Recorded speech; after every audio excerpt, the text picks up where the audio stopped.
रमैया वस्तावैया, रमैया वस्तावैया वैया। मैंने दिल तुझको दिया, मैंने दिल। चाहे कोई मुझे जंगली कहे, कानों में घिरे हैं हम क्या दो, एहसान तेरा है वो, कहने दो मुझे। दोस्तों, एक दौर ऐसा था कि जिस फिल्म में संगीतकार शंकर जयकिशन होते थे और गायक मोहम्मद रफी, लता मंगेशकर जैसे दिग्गज हुआ करते थे, वो फिल्म चलने की गारंटी तो हो जाया करती थी। सिर्फ उनके नाम से ही फाइनेंसर लोग अपना पैसा लगा दिया करते थे कि ठीक है, शंकर जयकिशन का संगीत है तो मैं इस फिल्म में पैसा लगाने को राजी हूँ। फाइनेंसर ऐसा कहा करते थे। उस दौर में शंकर जयकिशन हिट फिल्मों की गारंटी हुआ करते थे, और जहाँ रफी साहब ऐसे महान सिंगर हो तो क्या बात है।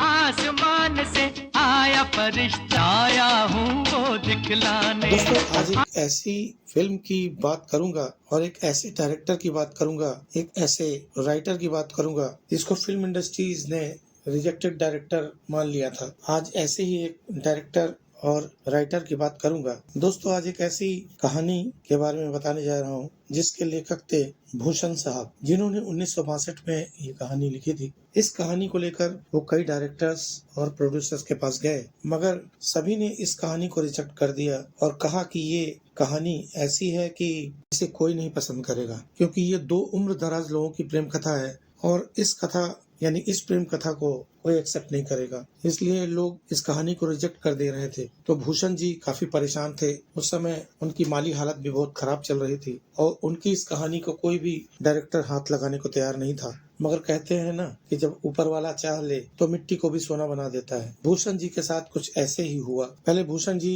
कई लोगों के पास गए, मगर सभी ने उनको रिजेक्ट किया।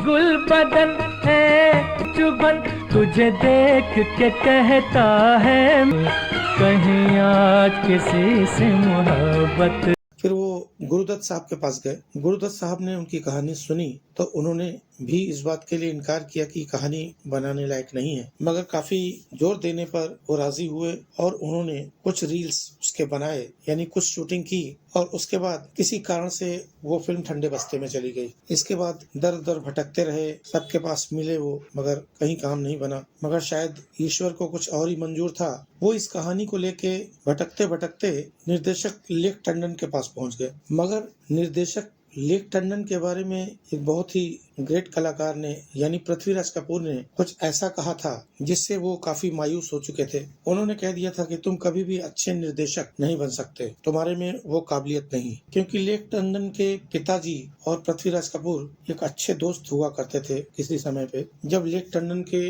माता पिता को ये बात पता चली कि पृथ्वीराज कपूर ने ऐसा कहा है, तो उन्होंने अपने बेटे से कहा कि तुम वापस दिल्ली चले आओ, तुम्हें ये सब कुछ नहीं करना है, तुम यहाँ पर आओ और हमारा बिजनेस संभालो। मगर लेख टंडन नहीं चाहते थे कि मैं वापस दिल्ली जाऊं। इधर भूषण जी लेख टंडन जी के पास किसी तरह पहुंचे और उन्होंने अपनी व्यथा कही और बताया कि मैंने ये कहानी लिखी है और इस कहानी पर आप अगर फिल्म बनाएंगे तो उम्मीद करता हूँ कि काफी हिट होगी। लेख टंडन ने उनकी कहानी को सुना और समझा। पहले तो वो भी राजी नहीं हो रहे थे, मगर उन्होंने कहा ठीक है, मैं इस फिल्म को बनाऊंगा। उन्होंने अपने पिताजी से कहा कि कुछ फाइनेंस की जरूरत है, मैं एक फिल्म बनाने जा रहा हूँ। तो उनके पिताजी ने 25,000 रुपए भेजा उनके लिए और कहा कि मैं ये आखिरी पैसा भेज रहा हूँ, इसमें अगर तुम सफल होके दिखा सकते हो तो दिखा देना, नहीं तो वापस दिल्ली चले आना। फिर क्या था, लेख टंडन साहब ने भूषण जी से वो कहानी खरीदी और उनको कुछ पेमेंट दिया। और इसके बाद उन्होंने गुरुदत्त साहब के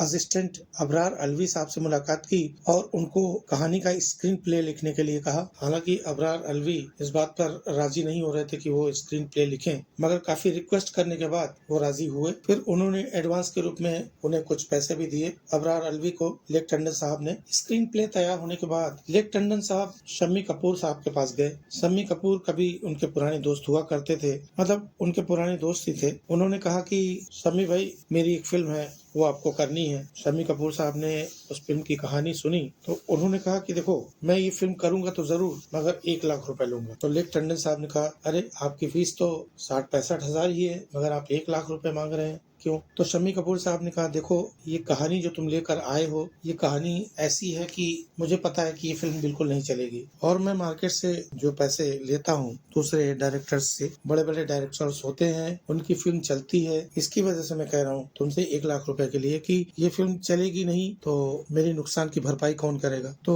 उस समय लेक टंडन साहब मायूस होकर वापस आ गए। उन्होंने सोचा कि अब क्या करें। जब वो घर वापस पहुंचे तो काफी टेंशन में थे कि क्या करें क्या ना करें। उसी समय सुरेंद्र कपूर साहब यानी अनिल कपूर के पिताजी उनसे मिलने उनके घर गए। उन्होंने आपस में बातचीत की तो सुरेंद्र कपूर जी उनको फेमस स्टूडियो लेके गए। वहाँ पे निर्माता FC मेहरा से उनकी बातचीत करवाई। FC मेहरा ने कहानी सुनी और सुनने के बाद उन्होंने कहा कि ठीक है, मैं इस फिल्म में पैसा लगाऊंगा, और उन्होंने एक एग्रीमेंट किया लेक टंडन जी के साथ, और लेक टंडन जी ने एग्रीमेंट में साइन किया और उसके बाद वो नीचे आने लगे। जब सीढ़ियों से वो उतर रहे थे तभी शंकर जयकिशन जी की नजर उन पर पड़ी। तो शंकर जी ने कहा, अरे लेक तो इधर किधर? तो लेक टंडन साहब ने बताया कि ऐसी ऐसी बात है, मैं एक फिल्म बनाना चाहता हूँ, उसके लिए यहाँ पर आया था। और FC मेहरा से बातचीत हुई, उन्होंने एक एग्रीमेंट किया है, मगर उन्होंने बताया नहीं कि कब फिल्म में बनाना चाहेंगे, वो कब फिल्म करेंगे। तो शंकर जी ने कहा कि ठीक है, चलो तुम मेरे साथ। वो उनके ऑफिस में उनको लेके गए और FC मेहरा से बातचीत की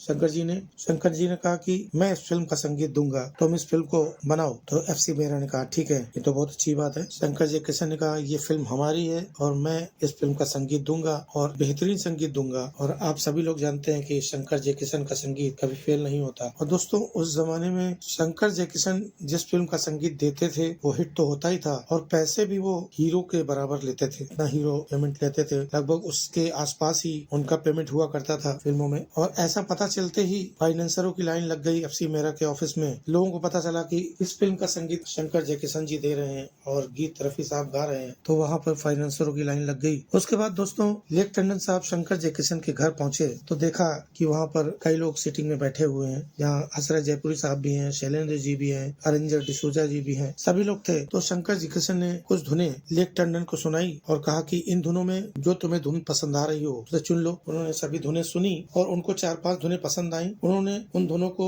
ओके किया, मगर 1-2 गीत और चाहिए थे उन्हें, लेक टंडन साहब को। तो उन्होंने कहा कि 2 गीत मुझे और चाहिए। उनमें से एक गीत और उन्होंने पसंद किया, जिसे शंकर जयकिशन साहब ने कहा कि ये गीत बहुत चलेगा, इस बात की गारंटी मेरी है। लेक टंडन साहब राजी हो गए और वो गीत राग शिवरंजनी पर आधारित था। दोस्तों, वो गीत था, आवाज दे के हमें तुम बुलाओ, मोहब्बत में इतना कमी न सताओ। हर तार में मोहब्बत में इतना। स्टूडियो में रिकॉर्ड हुआ था। इस फिल्म में लगभग 6 गाने रखे गए थे। 2 गीत तो शैलेंद्र साहब ने लिखा था और 4 गीत हसरत जयपुरी साहब ने। और दोस्तों, जब ये फिल्म रिलीज हुई तो इस फिल्म ने कई रिकॉर्ड तोड़े और बहुत ही बेहतरीन संगीत में फिल्म साबित हुई, जिससे सभी डायरेक्टर और प्रोड्यूसर्स ने रिजेक्ट किया था। आज वो फिल्म पर्दे पर हिट थी और लेक टंडन साहब, जिनको रिजेक्टेड डायरेक्टर लोग कहते थे, आज वही लोग उनकी तारीफों के पुल बांधते हैं। तो दोस्तों, ये कहानी थी फिल्म प्रोफेसर की। दोस्तों, ये कहानी आपको कैसी लगी? अगर वीडियो पसंद आया तो प्लीज चैनल को सब्सक्राइब करके बेल आइकन जरूर दबाइए, जिससे मेरे अगले वीडियो की नोटिफिकेशन आप तक पहुंच सके और ऐसी ही रोचक कहानियां बॉलीवुड की आपके सामने लाता रहूंगा। इसी के साथ आपसे विदा चाहता हूं। धन्यवाद।